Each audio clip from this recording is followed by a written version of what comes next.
All right, so for the first tournament of Winehammer, we are going to have my Tyranids versus Mike's Grey Knights. Mike, want to walk me through your deployment and what your list is on the basic terms?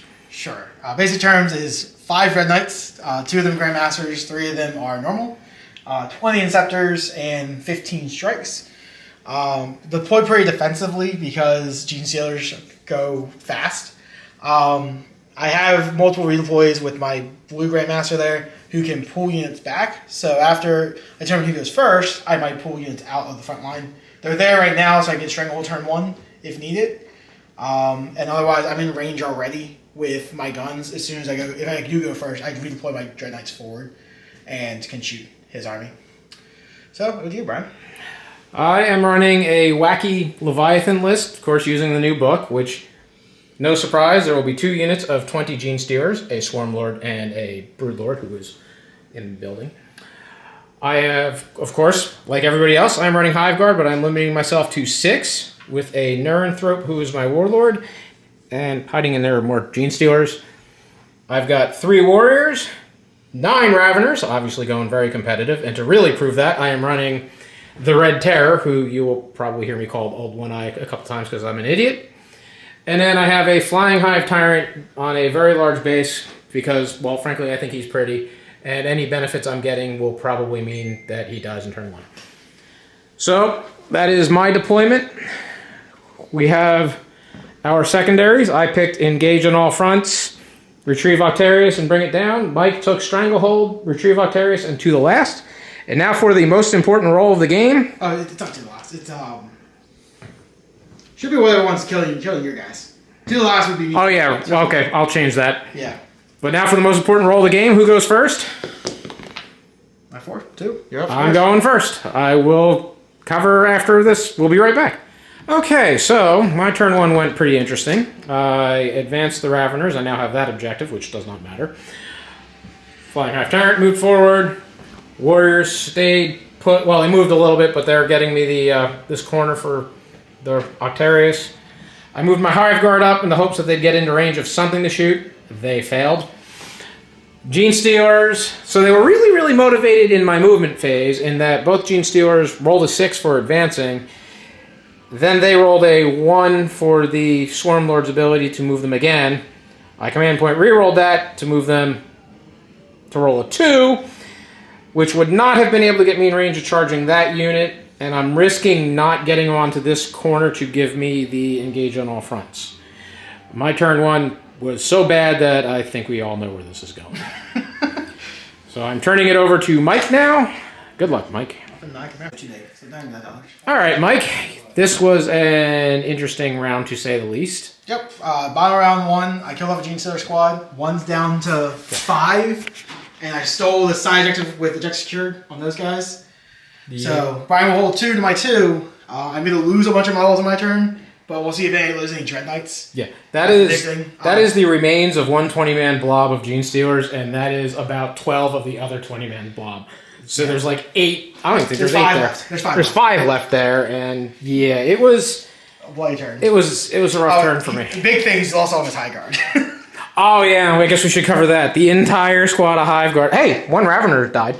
And one Ravener.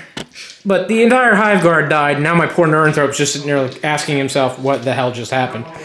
Yeah. But, all right, so... All those big monsters. So we'll see. So, since I called this Winehammer, you're probably wondering why. Well, that round made me start drinking wine. We'll see where I go with my turn. Yep, Brian's up to 9. So, quick recap on my turn 2. We had gotten into combat there and did next to... No, we literally did nothing. He didn't cause a wound at all. He was just epically whiffing on the wounds. Hit pretty well, just couldn't wound. My Raveners actually slaughtered the poor Marines that were over there. And that is all they did. Coming over here, the Gene Stealers fell back a little bit to actually give me this corner a little bit easier than that guy giving me this corner. And the Broodlord died, but killed a couple of Marines. Swarm Lord went in with exploding 6s.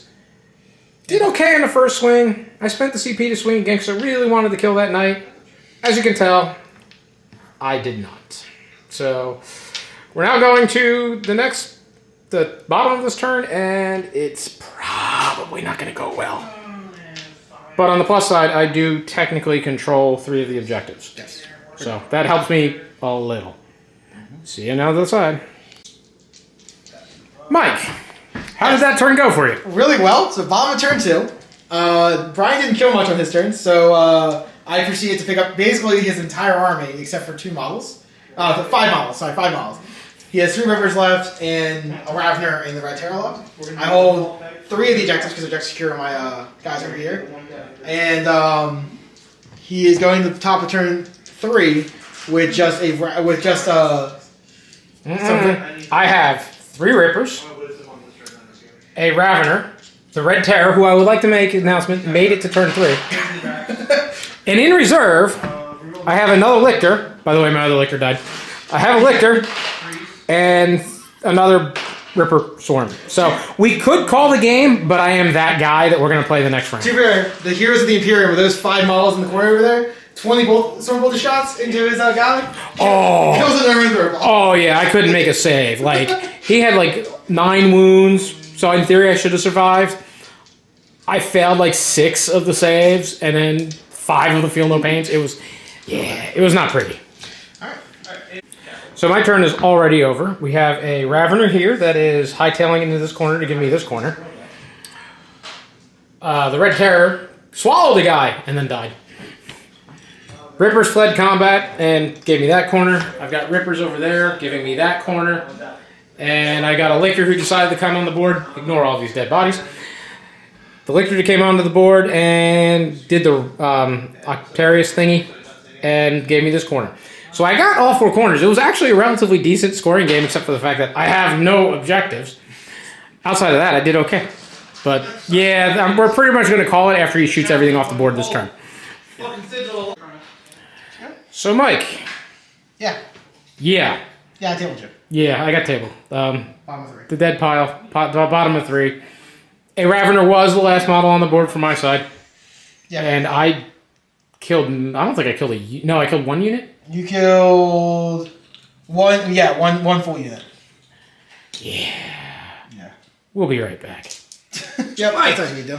You completely and entirely kicked my ass. Yep, cheers. So, other than the fact that my list was obviously not the most optimum competitive list possible. I mean, I'm running Raveners and the Red Terror.